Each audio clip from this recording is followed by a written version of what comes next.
भारतीय संस्कृति का शुद्ध प्रचार होता है। मैं राष्ट्रवादी व्यक्तित्व हूँ।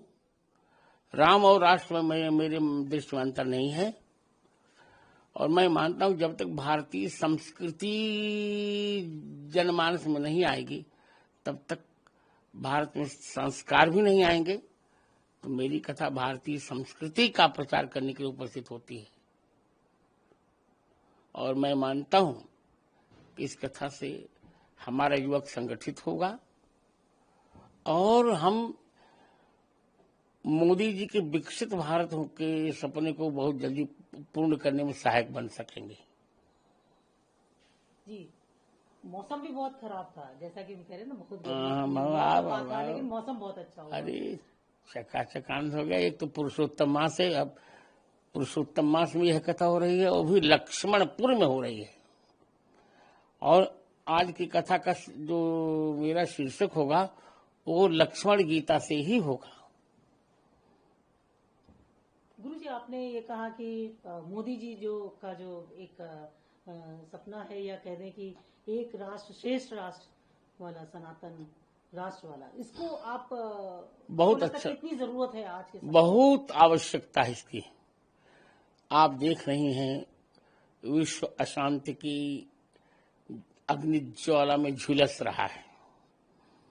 एक और ट्रंप का तानाशाही रुख, दूसरे ओर ईरान का भी अपने निश्चय पर अडिग रहना, इजराइल का, इससे बहुत आर्थिक संकट विश्व पर आ गया है तेल को लेकर। इस ऐसी स्थिति में भारत को सुदृढ़ होना बहुत आवश्यक है, और यह सुदृढ़ तब हो सकेगा जब प्रत्येक भारतीय जन में एक भारत के प्रति समर्पित भावना होगी। इसीलिए इसके आदर्श भगवान राम हैं, क्योंकि भगवान राम ही यह वाक्य कहते हैं कि जननी जन्मभूमि से स्वर्गत विगरेसी। वाल्मीकि रामायण के युद्ध कांड के 118वें सर्ग में तिरहुती संस्करण में ये श्लोक मुझे मिला।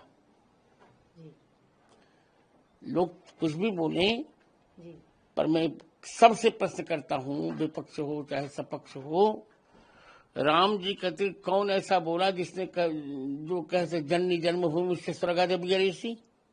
तो राम जी ही बोल रहे हैं ना।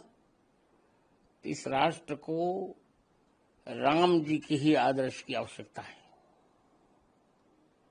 पर इसको लेके सवाल भी बहुत ज्यादा खड़े होते हैं, आप भी सुनते हैं। अगर राम जी को रावण भी तो गाली दे, राम जी की निंदा तो रावण भी करता था, तो क्या बिगड़ गया?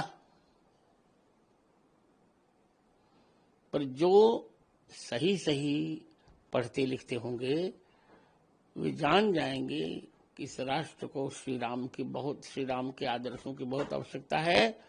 जो बाबा साहब अम्बेडकर की दुहाई देते हैं वे शायद नहीं देखे होंगे। भारतीय संविधान की जब प्रथम प्रति छपी थी तो उसमें सीताराम जी का फोटो भी था।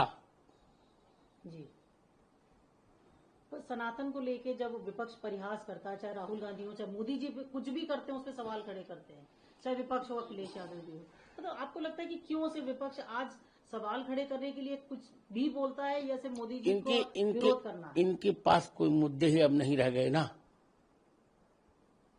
तो बोलने दीजिए, अच्छा है। कुछ तो बोलना चाहिए भाई। महाराज जी, आप कह रहे हैं कि सनातन उसका प्रचार होना चाहिए, बढ़ना चाहिए। ऐसे में आप आजकल नाम सुन रहे होंगे कॉकरोच पार्टी, क्या लगता है? वो तो बचपना, उसका बचपना है तो समाप्त, उसी को चर्चा क्या करें, ये मूर्खता है। नहीं बोले दी, पूछे दी, कोई संकोच नहीं जी। तो क्या लगता है, वो जैसे कह रहे हैं कि हमारे साथ इतने करोड़ लोग जुड़ गए, नहीं लोग जुड़ गए, या एक ये सवाल खड़ा करना कि इस देश में जो युवा हैं उनको कॉकरोच की तरह ऐसा नहीं। युवकों को बहुत रोजगार मिल रहे हैं। आप भी देखते हैं, हम भी देखते हैं। वो तो मूर्खता की बातें हैं सब, और लोगों का दिवा स्वप्न है वो। महाराज जी, क्या लगता है कॉकरोच पार्टी जैसे पार्टी नहीं बनाने से क्या मतलब है, क्या कहना चाहते हैं? कुछ नहीं कहना चाहते कि मूर्खता की बात है। कोई सिद्धांत नहीं होगा। कुछ बरगला पाएंगे युवाओं को? आप नहीं नहीं नहीं नहीं, पढ़े लिखे लोग नहीं बरगला पाएंगे। और इस तरीके की पार्टी दुर्भाग्य है, ऐसा नहीं होना चाहिए। गुरुजी, आप लखनऊ में हैं, लक्ष्मणपुरी में हैं, 2027 का चुनाव भी आ रहा है, योगी जी भी आपके बहुत प्रिय हैं, मोदी जी भी, मेरे सभी प्रिय हैं। जो राम जी को प्रेम करे वो मेरा प्रिय है, और जो राम जी से दूर रहे वो मेरा अप्रिय है। 2027 का चुनाव को कैसे आप देखते हैं? अगर हम आप अच्छा होगा,